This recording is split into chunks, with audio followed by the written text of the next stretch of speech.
Hey guys, Jake Carlson here, host of the Modern Leadership Podcast. Are you ready to focus on amplifying your leadership superpowers? Let's go! Good morning, my friends and fellow elite achievers. Welcome to Modern Leadership, the podcast where every week we sit down with authors, entrepreneurs, and business leaders to learn from their journey. Did you know that family-held businesses comprise 80 to 90% of all enterprises in the United States, and they account for more than 60% of the country's GDP? Yet less than 1/3 of families control their businesses into the second generation, and only about 12% make it to the third. You've heard that proverb, wealth never survives 3 generations, haven't you? Well, today I'm excited to introduce to you an expert on family businesses, Tom Hubler. Tom has been a family business advisor for over 35 years. He's the president of Hubler for Business Families. When he began working with family-owned businesses in 1980, there were very few in this field, and he has therefore played a major role in this arena, from helping colleges and universities establish family business institutes to his work with countless families and their business enterprises. He's the author of the new book, The Soul of Family Business, a practical guide to family business success and a loving family. Tom, it's so great to have you on the show. How are you today? I'm doing well, Jake. Nice to meet you also.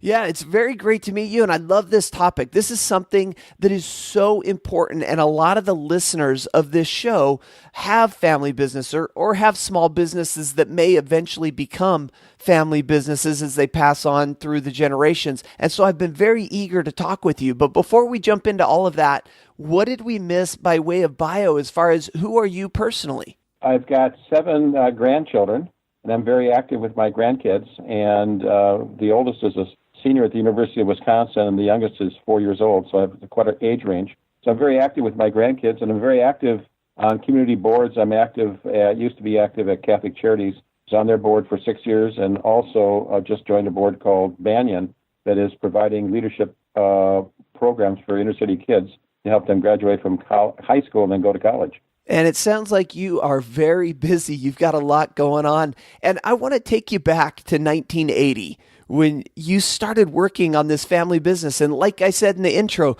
at the time, nobody was talking about this. So how did you get interested in it and start on this path?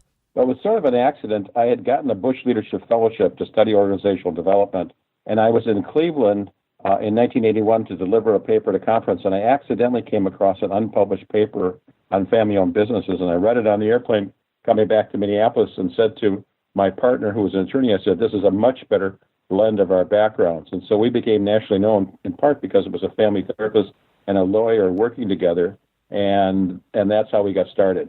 So you were the therapist, I assume, and you're working with an attorney. And how did you start your business as far as what were you portraying yourselves as? Like if you were approaching a family business, what would you say the service you provided was? We said we provided family business consulting services. And of course, we had to explain what that was. And the first client, actually, I haven't done any therapy for 35 years or so, since 1985. But the first client came to me as a therapy client. And I said to her, well, there's 2 ways to deal with the problem. I can deal with you as a therapy client, or we can deal with you as a new service we're providing regarding consulting to family business. And she said, that's what I'd like to do. And the issue she was facing is that her son, she had 4 kids, and her son, who was the 3rd oldest, was the president of the company, was upset about the fact that he wasn't being paid as much as his older brother. And she was paying them on the basis of who was the oldest and who had the most kids. And as a result of that, the other brother wasn't getting as much, and so forth and so on. And he was the one who was leading the company, and it caused a big stir. And so we were able to help her work all that out and get that organized. Well, I think it's very fascinating when we look at this because, from a business perspective, we like to talk about the hard business aspects of finances and bottom line and production and all of this, marketing, sales, all of this. But you bring to the table a different perspective, and that is in family business offers another different challenge than you would see in a typical business. And that is it involves some of these emotional and also some what we would call sometimes baggage that a family has. So talk to us a little bit about kind of what you've seen as you've gone through your career working with a different aspect of business. Well, every family has got emotional issues. There's no such thing as having a family without those sorts of things. And what happens in the family business is it's not unusual for business and financial differences that are normal to erode family relationships. And then the other thing occurred when I first started doing this work. I was sort of enamored, as you just pointed out, with the business bottom line and all the things that go on in business. And it occurred to me, I wonder why there isn't a family emotional bottom line. And so that's the origin of the whole notion of the soul of family business, is this whole notion of being connected to the emotional side and love and all the things that go with that are critical in any kind of family and are essential in a family business. And a business is a family business specifically or particularly is a whole unit in that some of these aspects, these emotional aspects or family baggage that we would talk about have an impact on some of the harder line things of business, the bottom line and so on and so forth. And I wanted to ask you, do you see a lot of inefficiencies in family businesses? Because, for example, in the story you gave, mom was paying older son because he has more kids and because he was older, paying him more as opposed to making a business decision, which is more objective of saying, this is the person contributing more to the business.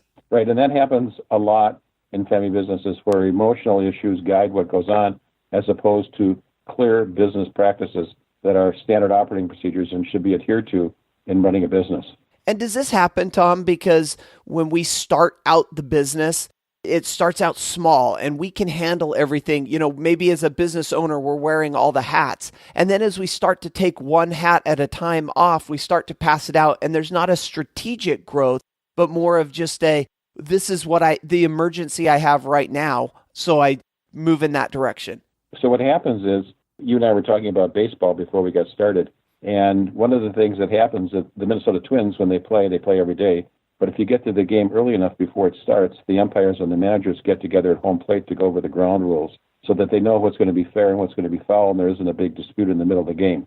What happens with family businesses, as you just indicated, is that because they're small and informal, they don't have a set of ground rules, and they start playing the game of family business without a set of ground rules. And all of a sudden, in the middle of the event or the game or whatever, they have these big disputes because they don't have a clear set of goals and responsibilities and guidelines to help them be successful. And of course, it creates a problem. And the way you create balance between your family and your business system is to have structure and formality. And clients say to me, Tom, we don't need all that structure and formality because we love each other. And I say to them, it's because you love each other that you need structure and formality. And this is one of these things that you need to put into place when there's not a problem. I mean, you need to start early and focus on this before the problem develops. Absolutely. You're absolutely correct. And I call that, by the way, a family participation plan, a set of ground rules about how you're going to operate and be successful, which is one of the key ingredients to having a successful family business. And one of the things that you say when you talk about the family participation plan is this is the attempt to formalize the love. And I want to have you talk to that a little bit because formalizing has such a structured sound to it. And then love, of course, we know all about. So how is this family participation plan? What is it? And how is it this formalizing of love? It starts out with the guidelines about coming into the business and what kind of background you need educationally, what kind of work experience you need, having all of that formalized. And then a career plan and leadership plan to help you develop your skills, a clear job description with roles and responsibilities. One of the big issues in the family participation plan is compensation. Compensation is a big issue in family businesses. It's one of the 2 or 3 difficult issues you have to talk about. Money is one of the 2 or 3 difficult issues we have to talk about in our culture. And so having a clear sense of what the guidelines are for compensation is really critical. And then there also needs to be some guidelines about what happens if you don't do well, if you're not really suited for the business, and if you're not able to perform up to par and standards. How is all that going to be handled? And that all needs to be clarified and written down as a part of the family participation plan. And this really, Tom, sounds like something that a business cannot do on its own. I mean, this is outside of their expertise. I mean, whatever widget or service that they're providing in the community is different from what you're talking about here. And so I think it's important to really look to the experts to help formulate a plan like this. Is that not true? It is true. And the other thing that occurred to me as we're talking is the importance of having what I call a process of having regular family meetings. In a business, there needs to be 3 kinds of meetings. There needs to be shareholder and board meetings. The only people who are shareholders and members of the board get to go to those meetings. There needs to be employee meetings. The only people who work in the company get to go to those meetings. But the third type of meeting where everybody's invited are family meetings. And the purpose of family meetings is to deal with that boundary and the overlap between the family and the business system. And that's one of the ways where the love gets to be formalized in the context of family businesses. And family businesses need to have those meetings on a regular basis to prevent negativity from occurring, both in terms of the business as well as their family relationship. And one of the ways that I started this podcast was with some of these statistics, some of these numbers that are absolutely fascinating, right? 80-90% of all enterprises are these small family-held businesses. And yet only 12% of wealth or 12% of family business control is making it to the third generation. And I want to have you talk to that just a little bit. What's going on there? Well, to me, the issue here is there's a failure to have a plan. And as a result of that, family businesses love to do what they do. I mean, they're very good at performing in terms of producing widgets and services that are integral to the business community. But they oftentimes don't have a plan about how they're going to go from one generation to the next. And as a result of that, it's a very, very difficult challenge to begin with, but they don't have a plan.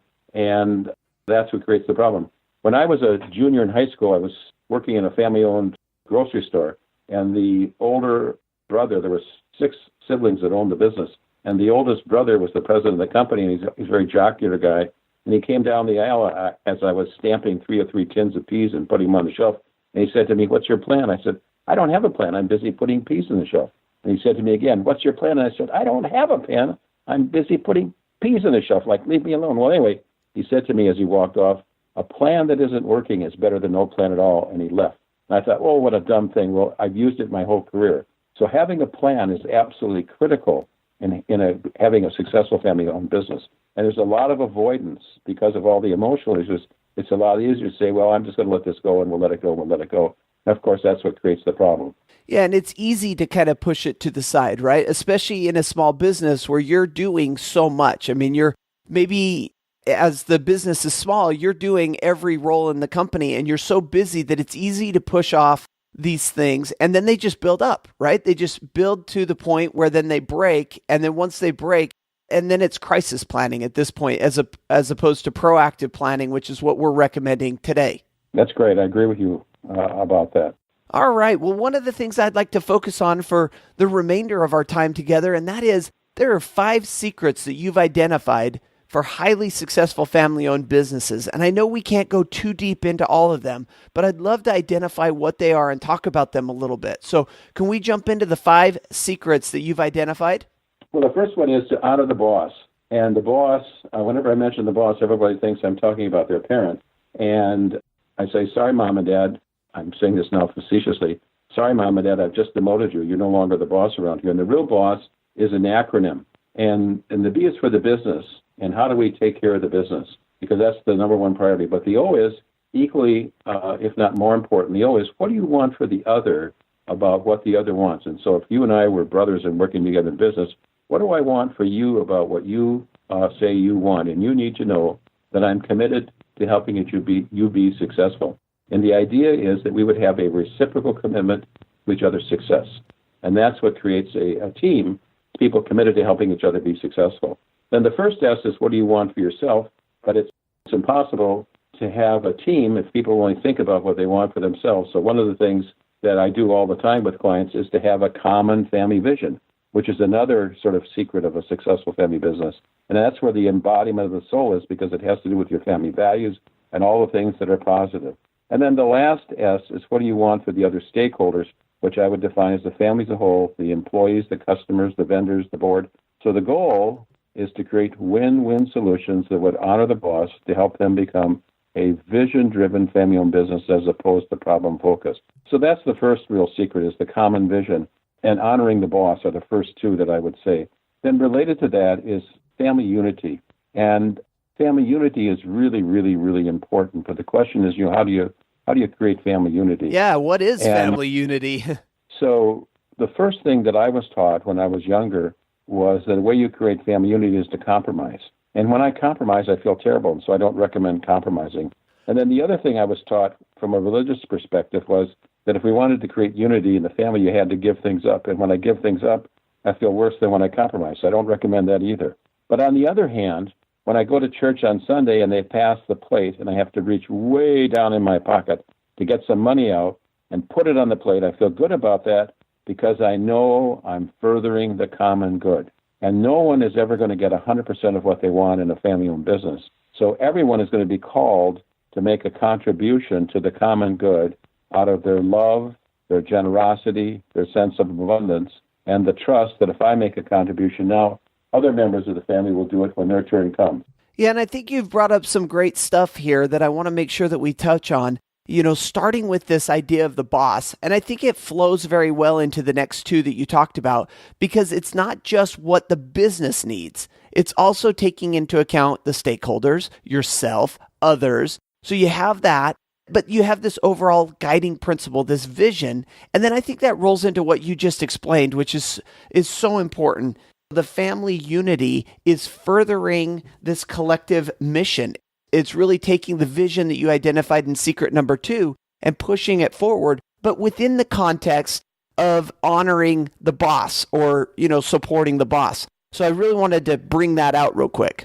That's really critical, the idea of the boss, because the notion here is it's a reciprocal commitment to each other's success.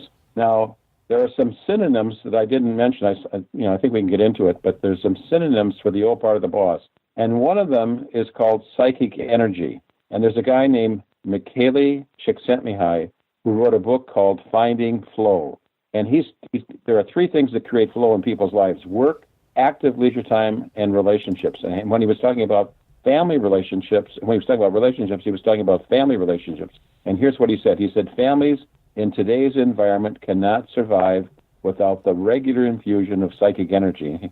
So what he's saying now is that regular families who are not at risk because of money or wealth or business, cannot survive unless they build what I call the emotional equity of the family. So that's another secret, is like the idea of building the emotional equity of your family while you're simultaneously building the equity of the company. And if you don't do that, what happens is business and financial differences will erode your family relationship. Well, help us out here, Tom, because I'm looking at this and I'm saying, if you ask me about the bottom line, you ask me about the P&L, you ask me about marketing, I can come up with a plan for that. But when you talk to me about this family relationship and this experience, I don't know that I know how to do this, especially in a high confrontation environment where maybe siblings have already started off maybe down the path of not getting along.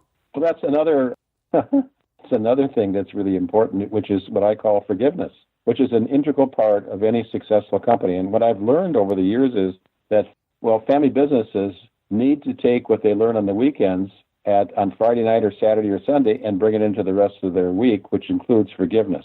And one of the big issues is that people sometimes don't forgive each other. When they don't, it creates all kinds of problems. So one of the places to start is to have a good system of communication and management of differences, which includes, there's a very famous theory related to this called Hubler's speck of dust theory. Are you familiar with it, Jake? No, it's brand new to me. I'm sorry. I'm shocked that you wouldn't be familiar with that, Jake. Well, we're going to all learn about it right now, aren't we? Here we go. There's this little difference between us about how to do the business. No, I better not bring that up because it's the Thanksgiving weekend and we're going to have a big holiday gathering and it's a big important holiday for our family, so I'm going to let that difference go. Yeah. And then there's another little difference. I think, no, that's Christmas and that is our family's favorite holiday. If I bring that up with Jake, that's really going to upset things, so I'm going to let it go. So what happens is people inadvertently create the very problem they're trying to avoid by not talking about their differences and resolving them. Because when you don't talk about your differences, that's what creates the problems. And the avoidance of doing that is really what creates the problem. And this goes all the way back to how we started the business, right? I mean, when we started the business, it was that tendency to kind of push things off to the side and deal with the fire that was right in front of you and not the spark of inconsistencies or differences that you were having with your siblings or with your parents or anything. Those were just sparks. You were dealing with the fire. But now those sparks have become raging fires, and it's tough now to deal with them. Right. So there are some obstacles to succession planning, and I have what was originally my David Letterman list of the 10 obstacles to succession planning, and it was number 10, number 9, number 8, number 7, and it gets down to number 1. Everybody thinks the number one issue in terms of obstacles to succession planning is taxes or money or whatever. But from my experience, it's the lack of expression of appreciation, recognition, and love. And that's what is critical. And when that's not done, and what happens is the the younger generation takes their parents for granted. They love them, but they don't tell them. And of course, the parents are looking for validation and are upset about the fact that the kids don't appreciate what they've given them. And that's exactly the same thing that goes on with the younger generation, where the parents love their kids, but they take them for granted and don't tell them they appreciate their commitment to the family business. And I want to ask you about the role of assumptions in this, because it sounds like oftentimes we're making assumptions. For example, parents may assume, oh, my kids know that I love them. Or brother may assume that because other brother is very charismatic, he wants to do sales, versus sister who the assumption is in marketing, and internally they may have completely different desires. Right. And so it's critical that they sit down and talk about these things. One of the things that I do with clients on a regular basis is talk about assumptions or expectations about what they need from each other in order to thrive, and to make explicit what those things are, because most of the time they don't. And when they don't, it creates problems and confusion and assumptions and all that sort of stuff. So it's important to have some sense of clarity about what those assumptions and expectations are. And one of the things that we're seeing a lot in business today is that because we're so connected, because we've got email and we've got text and we've got all sorts of social media and we've got fires and we're up early and we're out late, particularly in a family business where we're doing so much within the business, that we're so busy, we never have the opportunity to be still. We never have the opportunity to really think. And what I hear you saying throughout this entire podcast is that it's so vitally important for a family business to take time to think through their planning, to take a step back from the day-to-day and really identify the direction that they want to go and what action steps they need to take in order to get there, as opposed to just being on this roller coaster where you're on the track and it's just taking you where it wants to take you. Well, it's doing all the time, rather than taking some time to reflect and to meditate about what's your essence and what your soul is, and what's the best way to utilize your gifts in the context of the business. So it's important to take some time to do those sorts of things. And I've had clients, one young son said to me, I've never had the experience of going home from work. I'm always on the job. So that illustrates how important it is to take time away and to reflect and to be with yourself and to calm down. Particularly if your parents started the business when you were young and all you ever knew growing up from, 8 years old, you're in the office, maybe filing some papers or taking out the shred bin or whatever it may be, helping out in the family business. And now that you've grown, you've gone to school, you're ready to take over, there's still some of this idea that I've never gone home from work. I've just had this my entire life. So this is a fascinating conversation, and I want to shift gears just slightly and ask you about this book. So The Soul of Family Business, which is a practical guide. And I want you to talk to us a little bit about how you developed this book and how it's this practical guide for family businesses. Well, basically, it's developed over the years, and it started with the whole notion of, as I mentioned earlier, about the emotional bottom line. And it occurred to me that there is an emotional bottom line in a family business, and I incorporate that in terms of the soul. And the soul has to do with essence. And essence is basically who you are.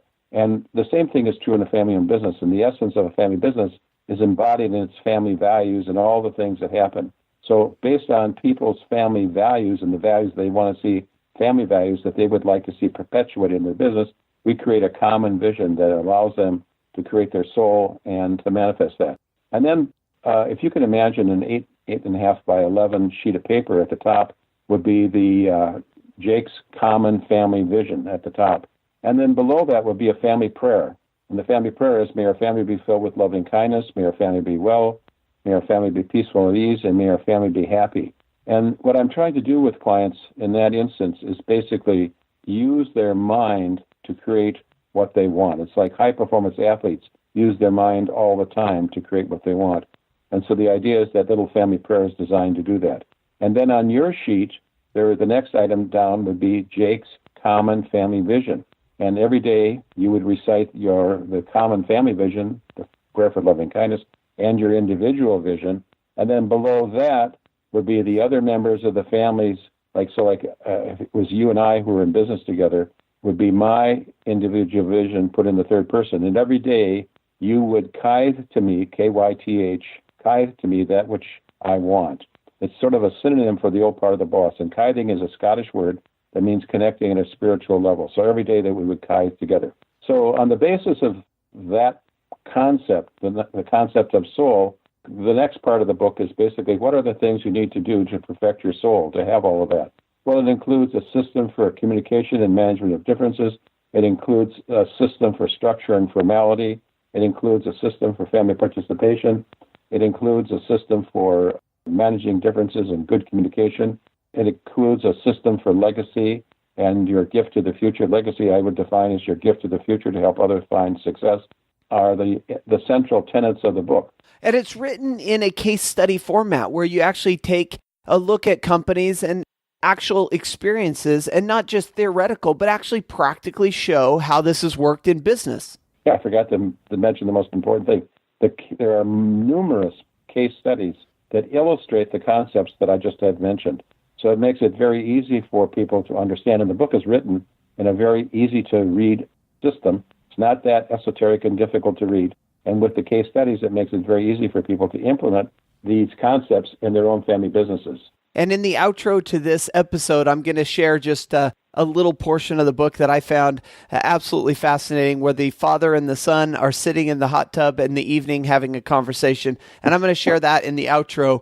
But for now, looking at the time, and I want to make sure we have time for my favorite section of the podcast, Learning from Leaders, where we find out a little bit more about you from a personal level to go along with this business conversation.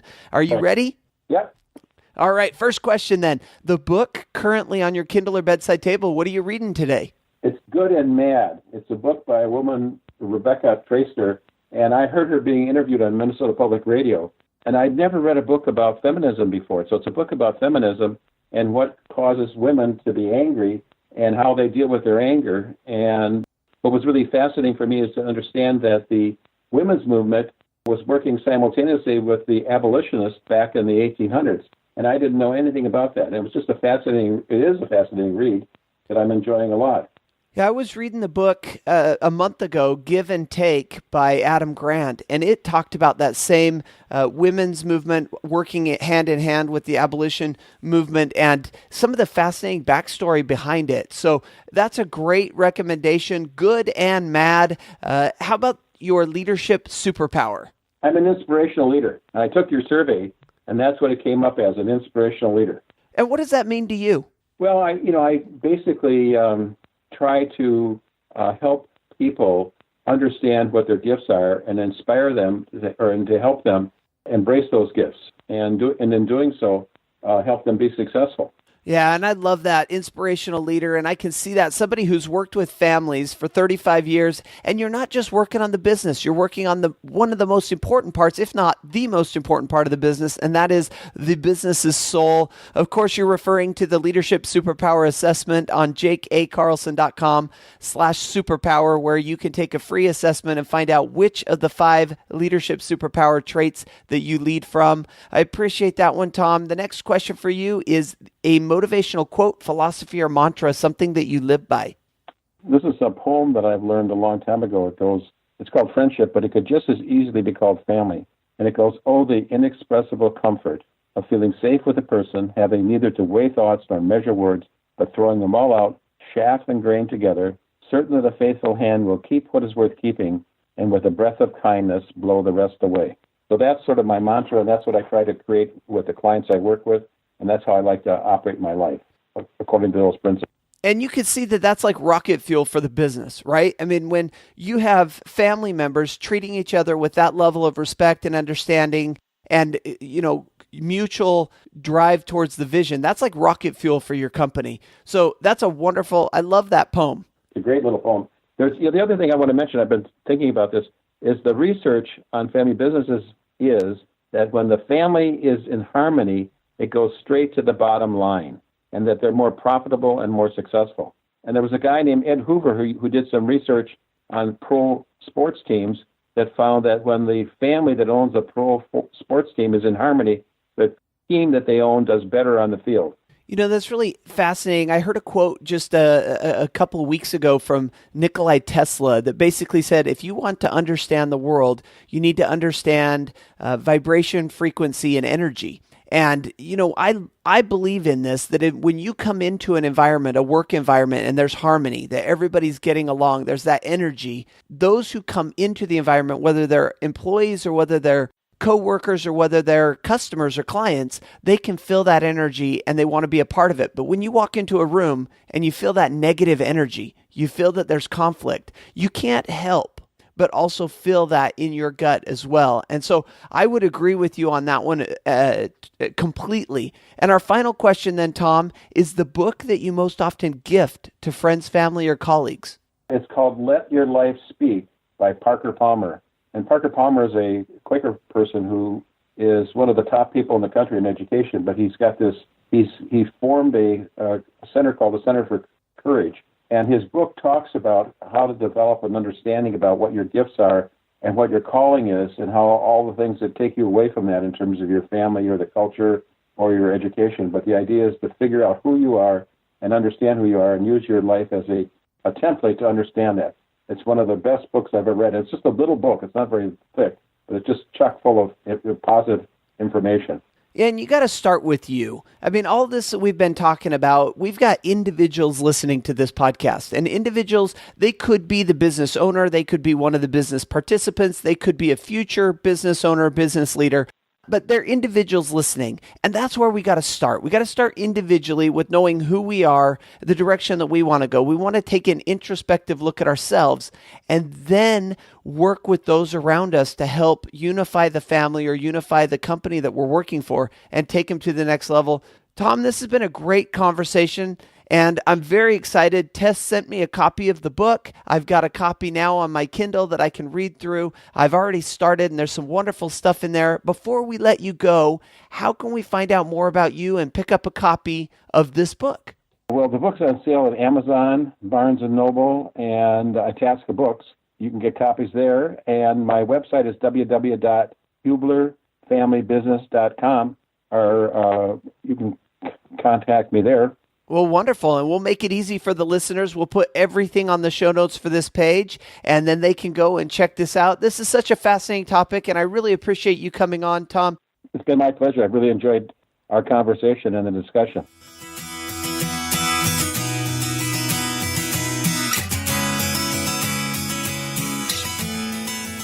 All right, my friends, and a big thank you to Tom Hubler for coming on the show and talking about family businesses.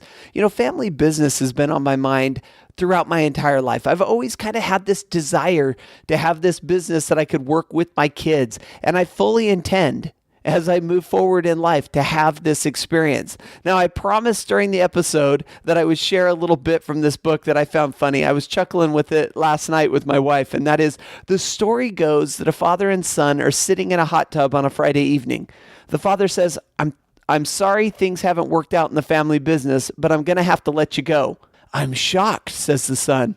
The father responds, speaking as your dad, let me just say how sorry I am to learn you've lost your job, and I want to do everything I can to help you.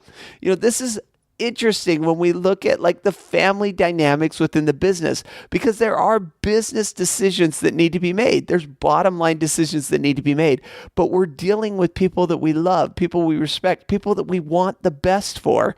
And that is why it's so vitally important that we start when we're young, when our businesses are young, in creating a plan, a direction to know what's going to happen, how we're going to deal with different things. You've heard me often say on this podcast that everything within our business needs to be systematized. It needs to be process-driven and process-oriented.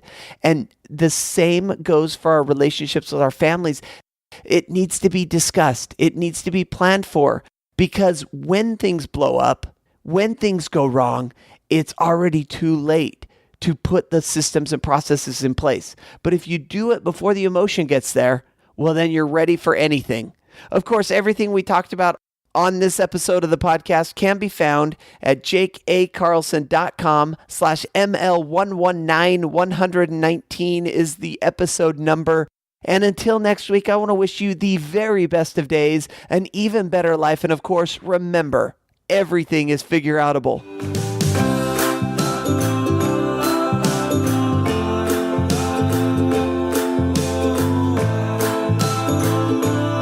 Thanks for listening to the Modern Leadership Podcast.